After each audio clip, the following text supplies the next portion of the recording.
तो दोस्त भारत और नामीबिया के बीच आज T20 वर्ल्ड कप का महामुकाबला और अब तक का सबसे सांस रोक देने वाला महामुकाबला आज इतिहास के दो टीमें भारत और नामीबिया के बीच दिल्ली के अरुण जेटली स्टेडियम में खेला गया। ऐसे मुकाबले की शुरुआत हुई। नामीबिया के टीम के कप्तान ने टॉस जीतकर पहले गेंदबाजी करने का फैसला किया। जी हाँ दोस्तों, आज इस रोंगटे खड़े कर देने वाले महामुकाबला टीम इंडिया कप्तान सूर्य कुमार यादव टॉस नहीं जीते और नामीबिया कप्तान ने टॉस जीतकर पहले गेंदबाजी करने का फैसला किया और भारतीय टीम को पहले बल्लेबाजी करने के लिए आमंत्रित किया। तो वही भारतीय टीम की तरफ से पारी की शुरुआत करने उतरे ईशान किशन और संजू सैमसंग। तो वही नामीबिया की तरफ से पहला ओवर डालने रूबन तुमपलम। तो इन्होंने अभी तक एकदम सटीक और लाइन लेंथ पकड़ गेंदबाजी की संजू सैमसंग को और एकदम 5 गेंदों तक एक भी बाउंड्री नहीं टच होने दिया। लेकिन छठी गेंद पर जहां रूबन तुमपलम का एक शॉट अच्छी तरह से गेंद नहीं टापा पकड़ और संजू सैमसंग ने सीधे इस गेंद को छक्के के लिए डिलीवर कर दिया और संजू सैमसंग ने आज अपना खाता एक बेहतरीन छक्का से खोला और पहले ओवर में कुल 8 रन बना पाई भारतीय टीम। तो इसके बाद दूसरा ओवर डालने बेन शिकागो की तीसरी गेंद पर संजू सैमसंग ने एक बेहतरीन पुल शॉट के जरिए छक्का जड़ दिया स्क्वायर लेग की दिशा में। तो फिर चौथी गेंद पर एक बेहतरीन छक्का और देखने को मिला संजू सैमसंग के बल्ले से सीधे बल्ले से और बैक टू बैक दो बेहतरीन छक्का देखने को मिला संजू सैमसंग के बल्ले से और संजू सैमसंग आज बेहतरीन लय में आ रहे थे और भारतीय टीम का स्कोर को तेजी से आगे बढ़ा रहे थे। तो फिर पांचवी गेंद पे एक बेहतरीन एक्स्ट्रा कवर की दिशा में चौका जड़ दिया संजू सैमसंग ने और लगातार 2 छक्का और 1 चौका लगा दिया संजू सैमसंग ने। लेकिन अगली गेंद पर कमबैक करते हुए बेन शिकागो ने संजू सैमसंग को लेविनियस स्टैम्पर के हाथों कैच आउट का प्रेरण भेजा और भारतीय टीम को पहला झटका दे दिया। संजू सैमसंग इस मुकाबले में बेहतरीन बल्लेबाजी करते हुए 8 गेंदों में 22 रन की बेहतरीन पारी खेले। इसके बाद नए बल्लेबाज के रूप में तिलक वर्मा बल्लेबाजी करने आए। तभी तीसरा ओवर डालने जे स्मिथ की चौथी और पांचवी गेंद पर 2 बेहतरीन चौका देखने को मिला ईशान किशन के बल्ले से और ईशान किशन बेहतरीन लय में आ रहे थे और भारतीय टीम को पारी को तेजी से आगे बढ़ा रहे थे। तिलक वर्मा और ईशान किशन के कंधे पर बहुत ही बड़ी जिम्मेदारी थी कि वो भारतीय टीम का स्कोर को तेजी से आगे बढ़ाए। तभी चौथा ओवर डालने फिर से बेन शिकागो की दूसरी गेंद पर एक बेहतरीन चौका देखने को मिला ईशान किशन के बल्ले से मिड विकेट के दिशा में और वही ईशान किशन बेहतरीन लय में बल्लेबाजी कर रहे थे और भारतीय टीम को स्कोर को तेजी से बढ़ा रहे थे। तो फिर इसके बाद पांचवा ओवर डालने रूबल तुमपलम की पहली गेंद पर ईशान किशन एक बेहतरीन चौका जड़ दिया फाइनल के दिशा में। तो तीसरी गेंद पर एक बेहतरीन चौका देखने को मिला फिर से तिलक वर्मा से और दोनों ही बल्लेबाज और भारतीय टीम को तिरंग को तेजी से आगे बढ़ा रहे थे ताकि एक अच्छा स्कोर तक पहुंचा जा सके। तो फिर पांचवी गेंद पर एक बेहतरीन चौका देखने को मिला तिलक वर्मा के बल्ले से एक्स्ट्रा कवर की दिशा में और तिलक वर्मा तो पूरी तरह से सेट नजर आ रहे थे और ईशान किशन भी। तभी पावर प्ले का लास्ट ओवर यानी छठा ओवर डालने जे स्मिथ की दूसरी तीसरी और चौथी गेंद पर हैट्रिक छक्का देखने को मिला ईशान किशन के बल्ले से और बेहतरीन लय में आ रहे थे और पावर प्ले का खूब फायदा उठा रहे थे ईशान किशन। तो फिर पांचवी गेंद पर एक बेहतरीन छक्का जड़ दिया ईशान किशन और लगातार 4 छक्के जड़े ईशान किशन और ईशान किशन ने पूरा इस ओवर को बहुत ही बड़ा बना दिया। तो लास्ट ओवर से फिर से एक बेहतरीन चौका जड़कर अपना 8 शतक भी पूरा कर लिया और लास्ट ओवर से ईशान किशन ने टोटल 28 रन बनाए और इसी कारण दोस्तों भारतीय टीम पावर प्ले समाप्त होने से 86 रन बनाई 1 विकेट के नुकसान पर। तो इसके बाद 7वां ओवर डालने मैक्स हैंकेंगो की पहली गेंद पर तिलक वर्मा को एक इनसाइड एज का चौका मिल गया और तिलक वर्मा का भाग भी यहाँ पर साथ दे रहा था। तो फिर इसी ओवर की चौथी गेंद पर एक बेहतरीन छक्का देखने को मिला ईशान किशन के बल्ले से मिड विकेट के ऊपर से और ईशान किशन लगातार बेहतरीन बल्लेबाजी कर रहे थे और औसत तक पूरा हो जाने के बाद और भी तेजी से रन बना रहे थे भारतीय टीम के लिए। पांचवी गेंद पर एक बेहतरीन चौका देखने को मिला फिर से ईशान किशन के बल्ले और ईशान किशन अब ऐसा लग रहा था जैसे नामीबिया के गेंदबाजों की धज्जियां उड़ा देंगे। तभी 8वां ओवर डालने ग्रेकार्ड हेगरस ने अपनी पहली गेंद पर ईशान किशन को बेन शिकागो के हाथों कैच आउट का प्रेरण भेजा और भारतीय टीम को दूसरा झटका दे दिया। ईशान किशन इस मुकाबले में बेहतरीन बल्लेबाजी करते हुए 24 गेंदों में 61 रन की बेहतरीन बल्लेबाजी की। इसके बाद नए बल्लेबाज के रूप में कप्तान सूर्य कुमार यादव बल्लेबाजी करने आए और कप्तान सूर्य कुमार यादव और तिलक वर्मा यहाँ पर संभल को पारी को आगे बढ़ा रहा था क्योंकि भारतीय टीम के 2 विकेट गिर गए थे और यहाँ पर 8वां और 9वां ओवर भारतीय टीम ने बेहतरीन सिंगल डबल से स्ट्राइक रोटेट किया। तभी 10वां ओवर डालने फिर से ग्रेहाकड एकमुस की चौथी गेंद पर कप्तान सूर्य कुमार यादव ने एक बेहतरीन क्लीन स्वीप के जरिए एक छक्का जड़ दिया लेग ऑफ की दिशा में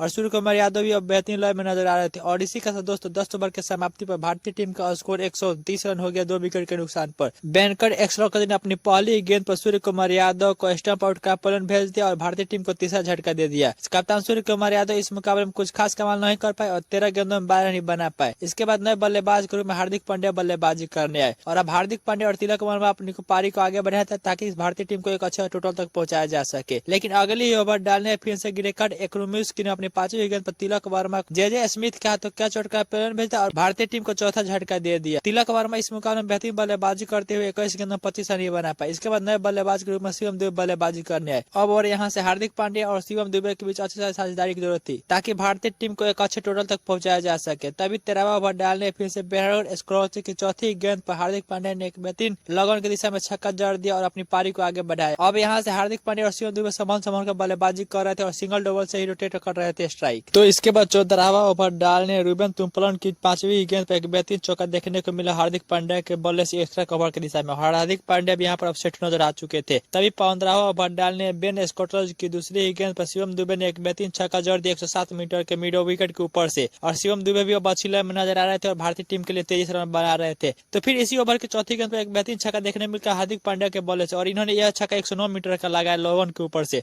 और अब यहाँ पर दोनों ही बल्लेबाज भारतीय टीम के लिए तेजी से रन बनाने लगे। तो फिर इसी ओवर की 5वीं गेंद पर हार्दिक पांड्या ने एक बेहतरीन चौका जड़ दिया एक्स्ट्रा कवर के ऊपर में। हार्दिक पांड्या पूरी तरह से हावी हो चुके थे नामीबिया गेंदबाजी के ऊपर, और इसका दोस्तों 15 ओवर की समाप्ति में भारतीय टीम का स्कोर 168 रन होकर 4 विकेट के नुकसान पर। तभी 16वां ओवर डालने फिर से बेन सिकांगो की चौथी गेंद पर हार्दिक पांड्या ने एक बेहतरीन लॉगन के ऊपर से छक्का जड़ दिया, और हार्दिक पांड्या अब ऐसा लग रहा था जैसे भारतीय टीम के लिए बहुत ही तेजी से रन बनाएंगे और सेट भी नजर आ रहे थे। तो फिर 5वीं और 6ठी गेंद पर बेहतरीन दो चौका देखने को मिला हार्दिक पांड्या के बल्ले से, और हार्दिक पांड्या ऐसे लग रहा था जैसे नामीबिया गेंदबाजों के ऊपर पूरी तरह से हावी हो चुके थे और लगातार भारतीय टीम के लिए तेजी से रन बना रहे थे, और अब दोनों ही बल्लेबाज भारतीय टीम को एक अच्छी फिनिशिंग देने के कगार पर तेजी से रन बनाने लगे। तो इसके बाद 17वां ओवर डालने रूबेन तुनुल ने बेहतरीन गेंदबाजी करते हुए एक भी बाउंड्री नहीं दिया अपने 17वें ओवर से। तभी 18वां ओवर डालने जेजे स्मिथ की चौथी गेंद पर शिवम दुबे ने एक एक्स्ट्रा कवर की दिशा में एक बेहतरीन चौका जड़ दिया और बेहतरीन लय में नजर आ रहे थे। तभी 19वां ओवर, तो इसके बाद 19वां ओवर डालने ग्रेकट एक्लूस की पहली गेंद पर हार्दिक ने एक बेहतरीन छक्का जड़ दिया मिड विकेट के ऊपर से, और हार्दिक पांड्या बेहतरीन लय में नजर आ रहे थे। लेकिन अगली गेंद पर कमबैक करते हुए ग्रेकट एक्लूस ने भारतीय टीम को हार्दिक पांड्या का झटका पर भेजा और भारतीय टीम को 50वां झटका दिया। हार्दिक पांड्या इस मुकाबले में बेहतरीन बल्लेबाजी करते हुए 28 गेंदों में 52 की बेहतरीन पारी खेले। इसके बाद नए बल्लेबाज के रूप में रिंकू सिंह बल्लेबाजी करे, लेकिन अगली गेंद पर रन लेने के चक्कर में शिवम दुबे भी रन आउट हो गए। शिवम दुबे इस मुकाबले में बेहतरीन गेंदबाजी करते हुए 16 गेंद 23 रन की बेहतरीन पारी खेले। इसके बाद नए बल्लेबाज के रूप में अक्षर पटेल बल्लेबाजी करने, लेकिन अक्षर पटेल भी इस मुकाबले में कुछ खास कमाल नहीं कर पाए, और इस ओवर के 6ठी गेंद पर एड्रिक क्रूस ने उन्हें क्लीन बोल्ड कर पॉलिन भेज दिया और भारतीय टीम को 7वां झटका दे दिया। अक्षर पटेल आज अपना खाता भी नहीं खोल पाए। इसके बाद नए बल्लेबाज के रूप में वरुण चक्रवर्ती बल्लेबाजी करने, लेकिन पहली पारी का लास्ट ओवर यानी 20वां ओवर डालने जेजे स्मिथ ने अपनी तीसरी गेंद पर रिंकू सिंह को ग्रेकट एक्लूस के हाथों कैच आउट कर पॉलिन भेज दिया और भारतीय टीम को 8वां झटका दे दिया। रिंकू सिंह इस मुकाबले में भी कुछ खास कमाल नहीं कर पाए और 6 गेंदों में 1 रन नहीं बना पाए, और लगातार भारतीय टीम के विकेट गिरने से पूरी तरह से भारतीय टीम को फिनिशिंग अच्छी नहीं मिलने का कगार पर आ रही थी, और अब यहाँ पर लोअर गेंदबाज ही बचे थे। इसके बाद नए बल्लेबाज के रूप में अर्शदीप सिंह बल्लेबाजी करने आए, और यहाँ पर भारतीय टीम को बाउंड्री ही नहीं मिली थी और सिंगल डबल से ही रन जुटाना पड़ रहा था, और फिर से लास्ट गेंद पर जेजे स्मिथ ने अर्शदीप सिंह को रन आउट करके भारतीय टीम को 9 विकेट गिरा दिए, और भारतीय टीम को अच्छी फिनिशिंग नहीं मिलने के कारण भारतीय टीम इस मुकाबले में 209 रन नहीं बना पाई 9 विकेट के नुकसान पर, और अब यहाँ से नामीबिया टीम को जीतने के लिए इस मुकाबले को 210 रनों के विशाल लक्ष्य का पीछा करना था।